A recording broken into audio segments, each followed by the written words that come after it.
Einen wunderschönen guten Morgen. Heute mache ich echt ein cooles Auto und ich muss euch sagen, wenn ich jetzt irgendwie 18 wäre und würde meinen Führerschein erst bekommen, wäre das mit Sicherheit mein erstes Auto, ja, wenn ich Para hätte. Also mein erstes Auto war ein Zweier Golf mit 55 PS Vergasermotor, Capri Grün Metallic, richtig geiles Teil, ja. Ich zeige euch mal ein Bild, wenn ich eins finde. Ich mache heute den Golf 7 TCR mit 290 PS. Und der ist ziemlich geil von Serie schon, hat eine Akrapovic Abgasanlage, da steht das gute Ding, schaut euch das Ding mal an. Ja. Stellt euch mal vor, ihr habt einen Führerschein frisch bekommen und habt so ein geiles Teil. Ja. Das ist einfach so ein Auto für jedermann, ja. Also sportlich, sieht geil aus und für einen jungen Kerl genau das Richtige. Und für alle Väter, die da draußen sind und sagen, ja, aber das Auto ist doch viel zu schnell für meinen kleinen Jungen, dann kann ich euch sagen, dann kommt zu mir, ich kann auch drosseln. Ja? Das heißt, die Jungs da draußen, die auch so ein Ding haben wollen mit 290 PS, wo der Papa sagt, hey, aber du darfst maximal 150 PS fahren, kommt zu mir, ich mache das Ding auf 150 PS, ist alles möglich. Aber den hier machen wir jetzt nicht auf 150, sondern der bekommt jetzt eine Stufe 1 von uns. Das ist der DSG und da machen wir natürlich auch die DSG-Programmierung. Und dann gucken wir mal, was da rauskommt. Wir werden Zeiten messen. Wir gehen auf jeden Fall auf die Autobahn, weil Topspeed interessiert mich selber auch, was das Ding dann Topspeed fährt. Und dann schauen wir einfach mal, was heute noch so kommt. Wir sehen hier eine Akrapovic Abgasanlage, 2 Endtöpfe, eins nach links, eins nach rechts. So, und dann gehen wir mal hier vor. Mittelschalldämpfer. Wie gesagt, ist alles original, ne? Akrapovic liefert ja direkt für das Auto die Abgasanlage. Und hier haben wir den Soundkiller. Junge, wenn ihr euch das Ei anschaut, da dreht er doch komplett durch. Guckt euch mal diesen Ochsen an. Ja? Das ist der OPF. Ja? Wie ihr seht, ist er überwacht mit einem Temperatursensor hier. Ja? Zusätzlich hat er Drucksensoren, das heißt, er überprüft praktisch den Druck vor und nach OPF, damit er natürlich einen Fehler schmeißt, falls ihr den Dinger raushaut. Ja? Wie gesagt, haut ihn raus, ich mache ihn euch aus. Ja, dann geht es weiter, Hosenrohr hoch zu Downpipe, da ganz oben haben wir noch einen Cut, den sehen wir jetzt von hier unten nicht. Das heißt, wir haben ganz oben einen Cut, den riesen OPF, Mitteltopf, 2 Endtöpfe. Wie gesagt, im Stand und so bis 100 hört es sich ja nicht schlecht an, ballert ein bisschen nach. Allerdings ab 200 auf der Autobahn hörst du gar nichts mehr. So, was haben wir noch? H&R Gewindefedern. Was mich halt echt stört, ist dieser riesen Klotz von OPF. Das schluckt Sound. Also ich vermute, allein wenn ihr da ein Rohr reinmacht, ja, und den OPF rausmacht, kriegt ihr so einen geilen Sound mit der Auspuffanlage da hinten raus. Das ist Wahnsinn. So, nichtsdestotrotz, lassen wir jetzt mal runter und dann lesen wir mal die Software aus. Und dann machen wir die Software. Und dann werden wir alles ausgeben auf der Autobahn. Checken wir Topspeed, 100 auf 200. Und dann bin ich mal gespannt, was da so geht. Der Kunde hier hat sich jetzt zum Beispiel den Heckscheibenwischer weggemacht. Ja, da gibt es auch diese Stopfen dann, wo man praktisch abdichtet, wenn der weg ist. Es wirkt halt einfach schöner ohne diesen Heckscheibenwischer. Ja. Ich meine, wenn du über 300 PS hast auf den Straßen heutzutage in Deutschland, musst du nicht mehr hinten reingucken, weil von hinten kommt dann fast nichts mehr. Ja, was gibt es denn da noch zu sehen? Was der Kunde sich jetzt selber schon hier gemacht hat, ja, der Original saugt er hier von der Seite an, zieht dann die Luft rüber, geht dann in den Luftfilterkasten und geht dann praktisch zum Lader. Und hier praktisch ist alles zugemacht. Ich leuchte euch da mal rein, dass ihr das mal seht. Das hier ist normalerweise alles zu und der Kunde hat sich das praktisch hier schon alles freigeschnitten, dass er da auf der Seite auch noch Luft zieht. Ja. Der Motor kann natürlich viel, viel mehr Leistung als das, was wir da jetzt mit Stufe 1 machen. Vor allem, wenn was kaputt geht, kostet halt nicht die Welt. Ne? Wenn halt beim Porsche der Motor hier geht, hast du gleich mal 30.000 kaputt. Bei so einem Modell, da kriegst du halt irgendwo, bei eBay kriegst du ein Modell für 2.000 Euro. Ja? Aber wir wollen ja nichts kaputt machen. So, Golf 7 GTI TCR, Motorsteuerung Siemens Simos 18. Ja. Was wir hier haben, ist auf jeden Fall klar, wir müssen die VMAX auf jeden Fall aufmachen. Die ist hier, das ist einmal eine Vehicle Speed Limitation, ja. Die steht hier Serie auf 250. Das ist praktisch die Sollvorgabe vom Ladedruck selber, was er dann fahren soll. Pressure up Throttle Set Point heißt es. Ja. Und wie ihr seht, hier habe ich das eingestellt oben rum auf 2550 2590, 2510, das bedeutet minus 1000. Dann sollten das sein so zwischen 1,5 und 1,6 Bar, was das Auto anfahren wird. Ja, gibt es halt viele andere kleine Schalter und Sachen, die man noch berücksichtigen muss. Das zeige ich jetzt euch hier nicht, was ich da alles mache. Ja, was gibt es da noch Interessantes, was euch interessieren könnte? Ich schaue mal gerade hier runter. Das ist praktisch der Basiszündwinkel. So ist es aufgebaut. Wir haben hier links praktisch Füllung in Milligramm. Hier oben haben wir die Drehzahlen. Und das ist praktisch der Zündwinkel, der dann angefahren wird. Da gibt es natürlich auch wieder einen Haufen von den Zündwinkelkennfeldern, müssen alle gemacht werden, weil die ziemlich nach unten bedatet sind, sobald da mehr Füllung kommt. Wir verändern auch natürlich praktisch Lambda unter Volllast. Ja, da fahren wir auch etwas fetter dann.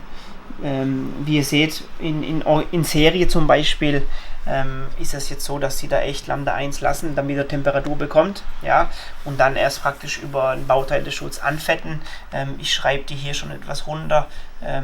Praktisch auf 0,82, 0,83 unter Volllast, dass er da halt schon früher anfängt zu kühlen.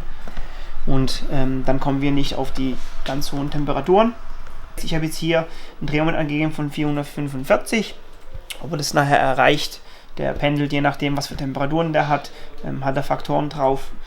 Und das sehen wir nachher bei der Ausgangsmessung. So muss man eigentlich auch bei dem Benziner nicht wirklich viel machen, damit er die Leistung erzielt für Stufe 1. Klar, wenn man Stufe 2 macht, muss man ein paar andere Schalter noch umlegen, damit dann meckert wegen dem OPF, wegen dem Cut und allem. Aber so jetzt mit diesen Vorgaben reicht das rein theoretisch.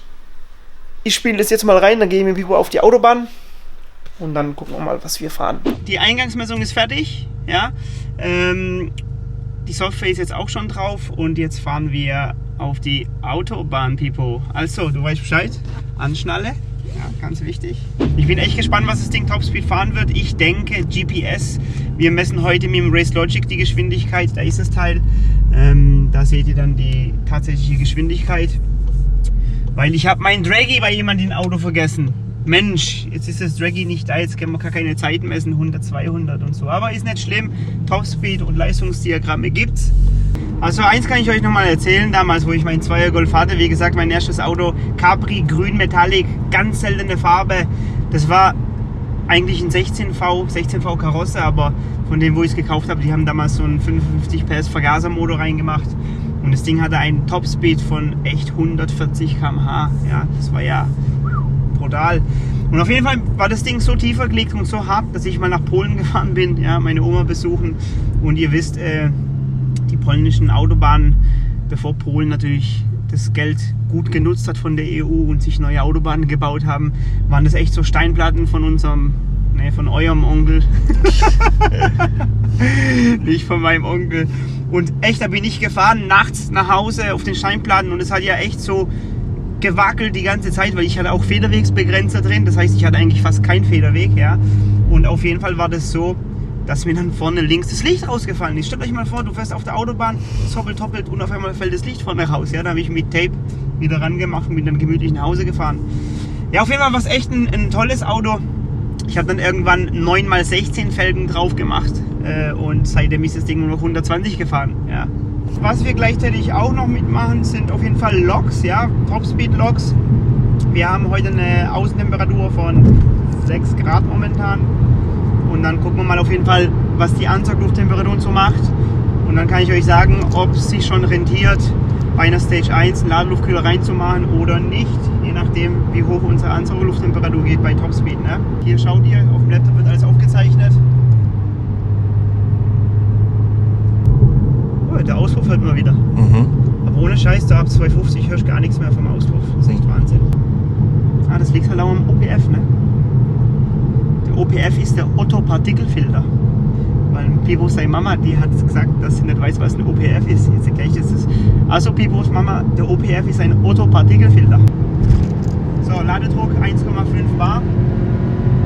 Ja, 1,6, 1,5 bis Drehzahlende. So habe ich es eingestellt. So, 250, 260. 270, 273, 74, 75, 77, 78,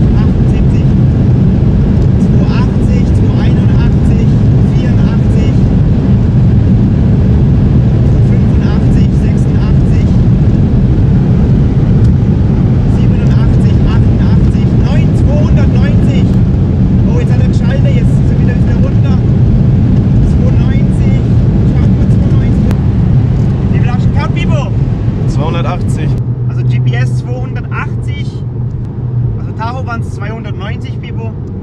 10 km/h wieder. Heute machen wir die Messungen mit dem Race Logic, weil ich ja schon gesagt habe, das Draggy habe ich bei jemandem im Auto vergessen. Wir fahren aber auf der gleichen Strecke, wo wir sonst auch immer fahren. Dann ist es so, dass es eigentlich wirklich gerade ist, so wie das Draggy uns auch immer sagt.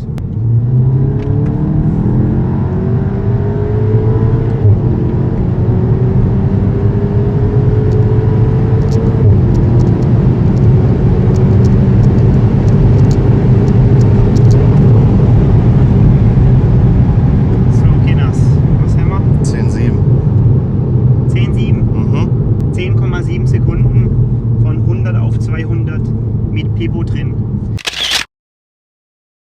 Ich bin jetzt echt auf die Auswertung gespannt von der Messung, aber wie gesagt, zwischen 360 und 370 hat das Ding mit Sicherheit. Ganz schön tief das Ding, aber das seht ihr gleich beim Carporn von Pipo. Also mir persönlich hat der mit dem Cayenne bis jetzt am besten gefallen. Was sagt ihr, welcher Carporn hat euch bis jetzt am besten gefallen? Mein Favorit ist Cayenne. Ich bin gespannt, was der Pipo aus dem TCR hier macht. Und da folgen ja noch viele weitere Videos. Von daher kann der Pipo sich ja immer entfalten und lernen und gucken, gell. Jetzt fahren wir zurück. Dann tue ich mal ein bisschen was schaffen, ein paar Files mache. Ja. Dann gehst du mal deinen Carporn machen, ne, Pipo? Machen wir was Neues, was noch nie gemacht hast. I've been a whip and I'm out. I need so much I can't count. Oh, and I don't need no college, cause I'm getting stupid amounts. Ay. Is there anybody in here? Oh no. Whip and I'm out. I need so much I can't count. Oh, and I don't need no college, cause I'm getting stupid amounts. Yeah, I'm getting stupid amounts. Ayy, so much that I'm losing accounts. Ayy, I'm a young boss in my state, yeah, so I gotta stay in my town. Ayy, I think I'm staying around. Ayy, what is they talking about? Ayy, they know I've been in the lab, yeah. Bro, why they all going out? Ayy, So, also Pipo, wir waren jetzt auf der Autobahn modifiziert und wir werten jetzt mal aus.